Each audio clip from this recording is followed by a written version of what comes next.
एक ओंकार सतनाम करता पुरख निर्भव निर्वैर अकाल मूरत अजूनी सैभं गुर प्रसाद। वाहिगुरु जी, आज हम गुरु ग्रंथ साहिब का सहज पाठ आरंभ करने जा रहे हैं। सहज पाठ का मतलब है कि हम गुरु की वाणी को, गुरबाणी को सहजता से पढ़ेंगे, धीरे धीरे पढ़ेंगे। डेली उसका कुछ पार्ट हम समझने की कोशिश करेंगे। सबसे पहले मैं बता दूं कि मेरे पास गुरु ग्रंथ साहिब का बड़ा रूप नहीं है। मेरे पास हिंदी में उस मूल पाठ और उसके हिंदी अनुवाद की सेंचेज है, जो कि डॉक्टर जोध सिंह द्वारा प्रकाशित की गई है और the Sikh heritage publication Patiala द्वारा पब्लिश की गई है। तो गुरु ग्रंथ साहिब के सहज पाठ आरंभ करने से पहले हम थोड़ा सा गुरु ग्रंथ साहिब की बेसिक नॉलेज ले लेते हैं, कुछ बातें समझ लेते हैं। श्री गुरु ग्रंथ मूल रूप में पंजाबी भाषा या गुरमुखी लिपि में लिखा हुआ ग्रंथ। इसके 1430 पृष्ठ हैं। इस ग्रंथ को प्रत्येक गुरुद्वारे में ऊंचे आसन पर सुंदर वस्त्रों में शोभायमान किया जाता है। जो वस्त्र श्री गुरु ग्रंथ साहिब के ऊपर तथा नीचे बिछाया जाता है उसे पंजाबी भाषा में रुमाला कहते हैं और श्री गुरु ग्रंथ साहिब का आदर पूर्वक ऊंचे मंच पर पढ़ने के लिए स्थापित करने को श्री गुरु ग्रंथ साहिब का प्रकाश करना कहते हैं। श्री गुरु ग्रंथ साहिब में 31 रागों की वाणियां हैं। पूरा गुरु ग्रंथ साहिब रागों पर आधारित है, राग बेस है। तो इसमें टोटल 31 रागों की वाणियां संकलित हैं। ग्रंथ में 6 गुरुओं की वाणी संकलित है। कौन कौन से गुरु की? गुरु नानक देव जी की, गुरु अंगद देव जी की, गुरु अमरदास जी की, गुरु रामदास जी की, गुरु अर्जन देव जी की और गुरु तेग बहादुर जी की। सभी गुरु साहिबान ने अपनी वाणियों में नानक नाम का प्रयोग किया है। हम देखेंगे कि जो भी हम वाणी पढ़ेंगे उसमें गुरु ने अपना नाम न देकर नानक का नाम दिया गया है। गुरु को ज्योत कहा गया। वो नाम क्यों दिया गया है? क्योंकि गुरु को ज्योत कहा गया है। गुरु किसी शरीर का नाम नहीं है। गुरु नानक की ज्योत, गुरु नानक की ज्योत गुरु अंगद जी में विलीन हो गई।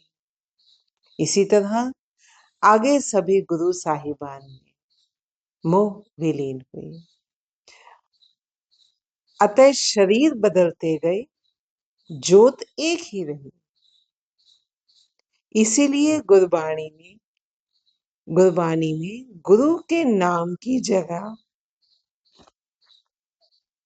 महल्ला लिखा गया है कि एक ही ज्योत के महल बदलते रहे, ज्योत वही गुरु नानक देव जी की ही रही। इसीलिए ही नाम भी नानक ही लिखते रहे। 6 गुरुओं के अलावा गुरु ग्रंथ साहिब में 15 भक्तों की, संतों एवं मुस्लिम सूफियों की वाणियां भी गुरु ग्रंथ साहिब में संकलित हैं।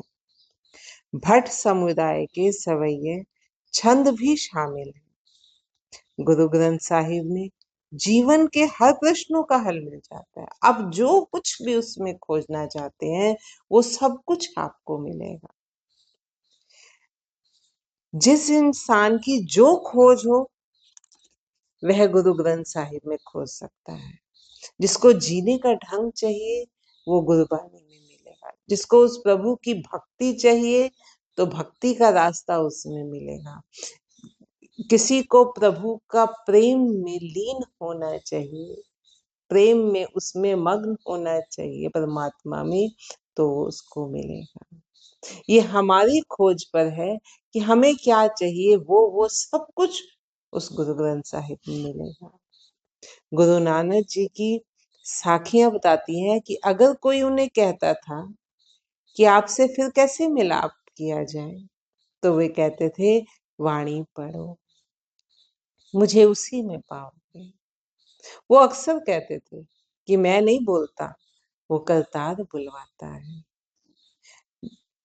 जो मैं बोलता हूँ, वो कहते थे जो भी मैं बोलता हूँ वो मुझसे करतार पूरक कहलवाता है। वो कहते भी थे मर्दानिया धुर की वाणी आई है, छेड़ रबाब। मर्दाना जी रबाब बजाते थे और वो वाणी गाते थे। गुरु गोविंद जी ने भी कहा है, अगर मुझसे मिलना चाहते हो तो मैं वाणी में ही मिलूंगा। गुरु को कोई बच्चा, बूढ़ा या जवान ना समझे।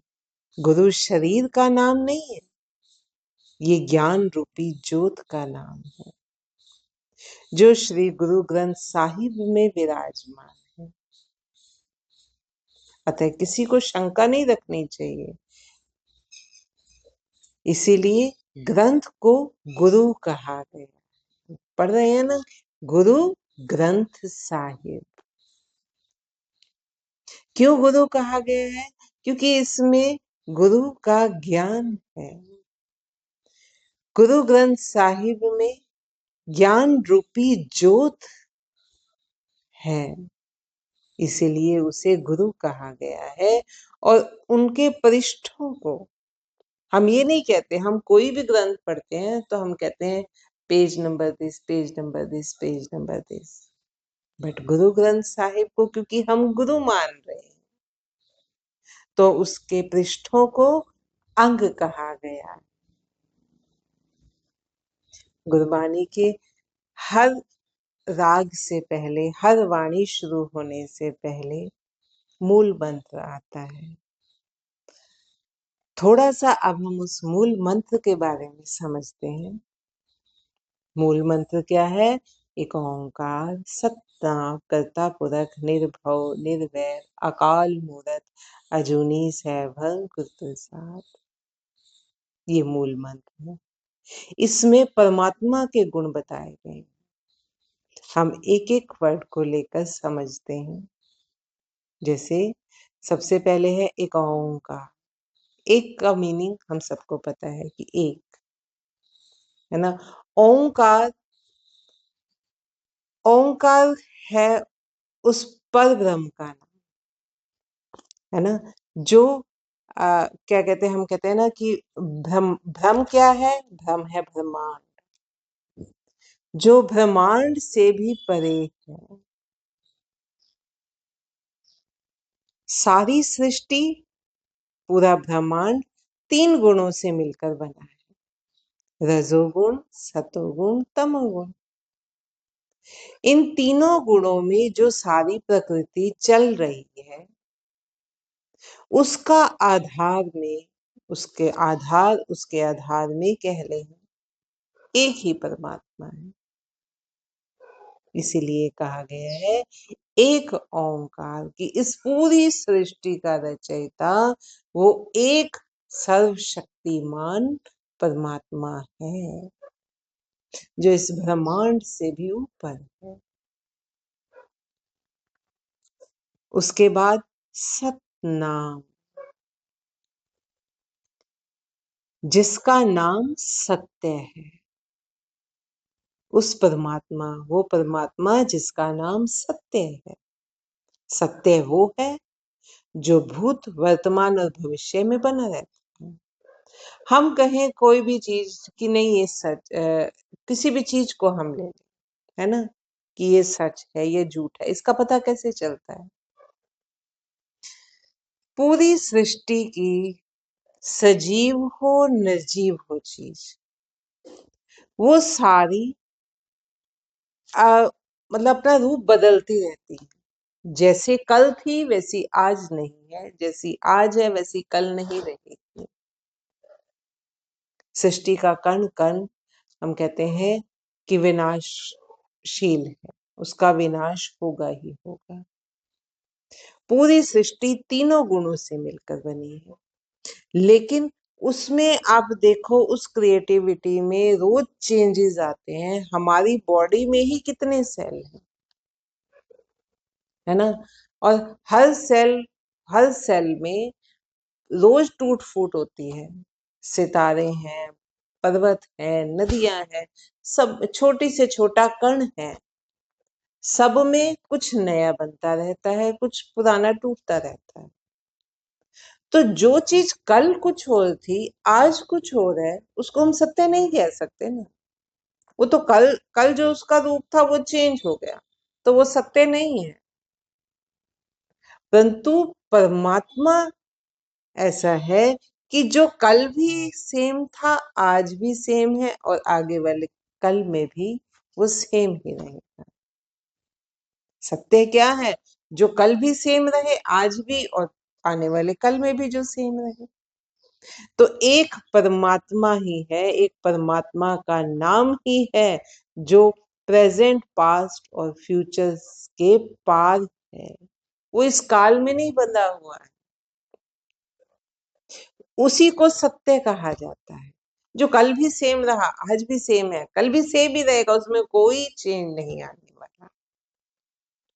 अतः जब हम कहते हैं परमात्मा सत्य है, मीन्स वह समय से परे है, वो बाहर, कर्ता पुरख, वो सब कुछ करने वाला है, वो करता है। जब हम कहते हैं ना करता है, वो सब कुछ करने वाला है।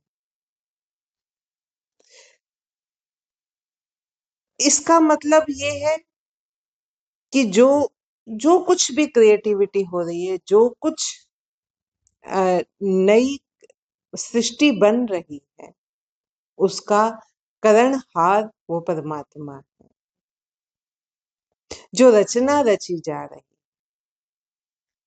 वो सब परमात्मा द्वारा रची गई, वो करता है। परंतु ऐसा नहीं है कि भगवान ने संसार बनाया और बस बैठ गया, जिसको हम भगवान कहते हैं, कि उसने, परमात्मा ने सृष्टि की रचना की, क्रिएटिविटी रची और फिर बैठ गया। नहीं, संसार हर रोज नया बनाया जा रहा है। हमारे शरीर में, हमारे शरीर के बाहर रोज टूट फूट हो रही है, जैसे हम पहले बात कर रहे थे। रोज रचना रची जा रही, प्रति क्षण रचना रची जा रही, अर्थात वो परमात्मा कर्ता पुरुष है। जो भी क्रिएटिविटी हो रही है, वो परमेश्वर की वजह से ही हो रही है। एक ओंकार सतनाम कर्ता पुरख निर्भव, उसे किसी का भय नहीं है, क्योंकि इसके अलावा दूसरा कोई है ही नहीं। हमें डर किससे लगता है? जो हमारे बराबर का हो, हमारा कंपटीटर हो, या हमसे ऊंचा, हमसे आगे हो। परमात्मा एक ही है, उसका अस्तित्व एक ही है, उसके जैसा और कोई नहीं है। तो उसे किसी का डर कैसे हो सकता है? उसको किसी का डर नहीं।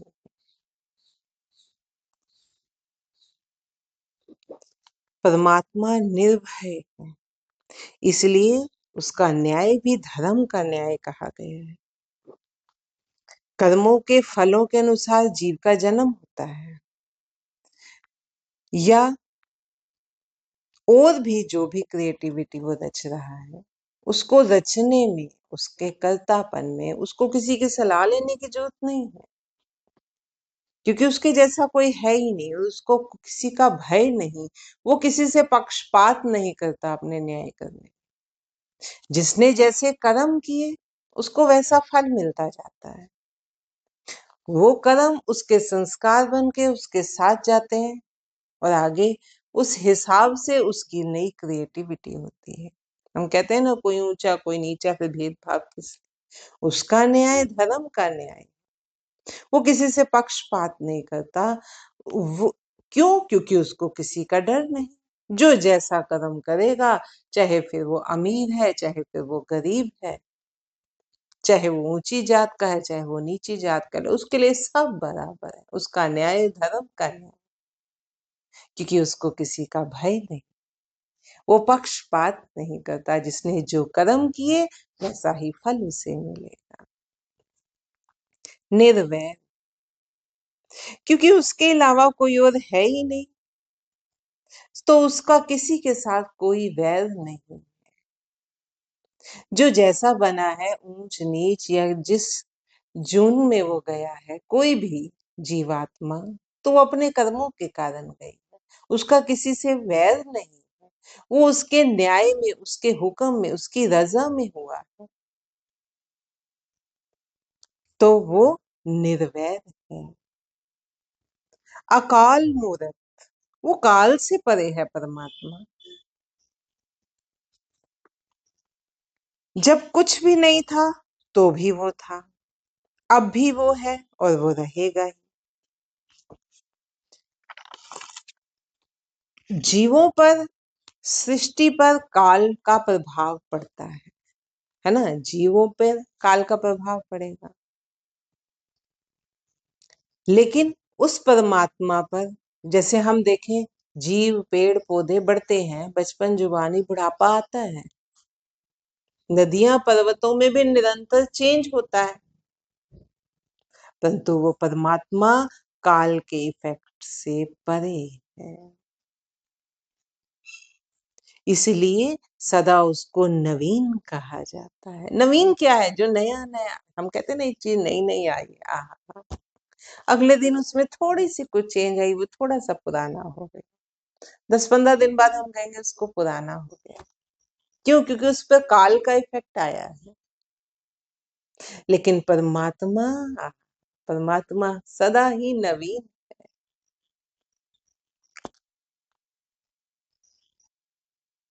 और परमात्मा का कोई रूप नहीं है, ना वो मेल है, ना वो फीमेल है, ना वो जानवर है, वो सत्य स्वरूप है। उसका कोई रूप नहीं है। परमात्मा निराकार मूर्त है। तो इसलिए कहा गया है अकाल मूर्त, कि जो काल से भी परे है और जिसका स्वयं कोई रूप नहीं है। अजूनी, वो योनियों में, किस अर्थात माता के गर्भ से पैदा नहीं हुआ है, वो अजन्मा है। हम और जिसको भी देख लें, गुरु नानक, कृष्ण, राम, ये सब पैदा हुए हैं, हम सब भी पैदा हुए हैं, सबका शरीर है, परंतु परमात्मा योनि से परे है। परमात्मा पैदा नहीं होता, वो सर्वव्यापक है।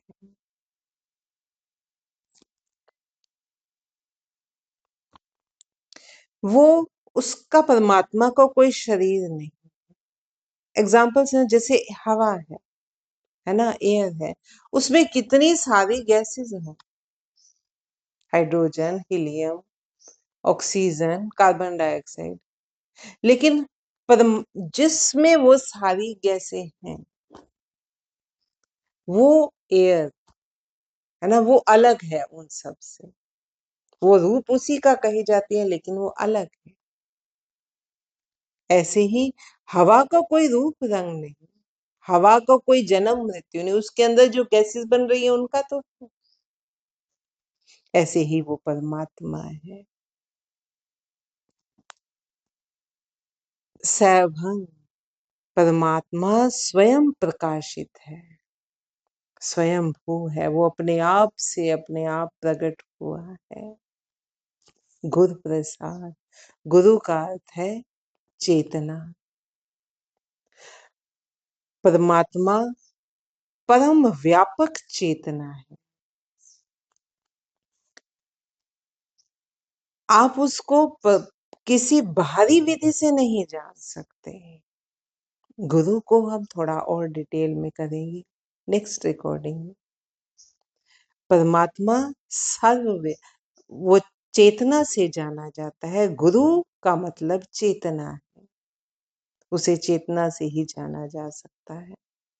अब उसे बाहरी किसी विधि से नहीं जान सकते। प्रसाद, प्रसाद मीन्स आनंद। जिसने उसको जान लिया, उसने परम आनंद पा लिया है फिर।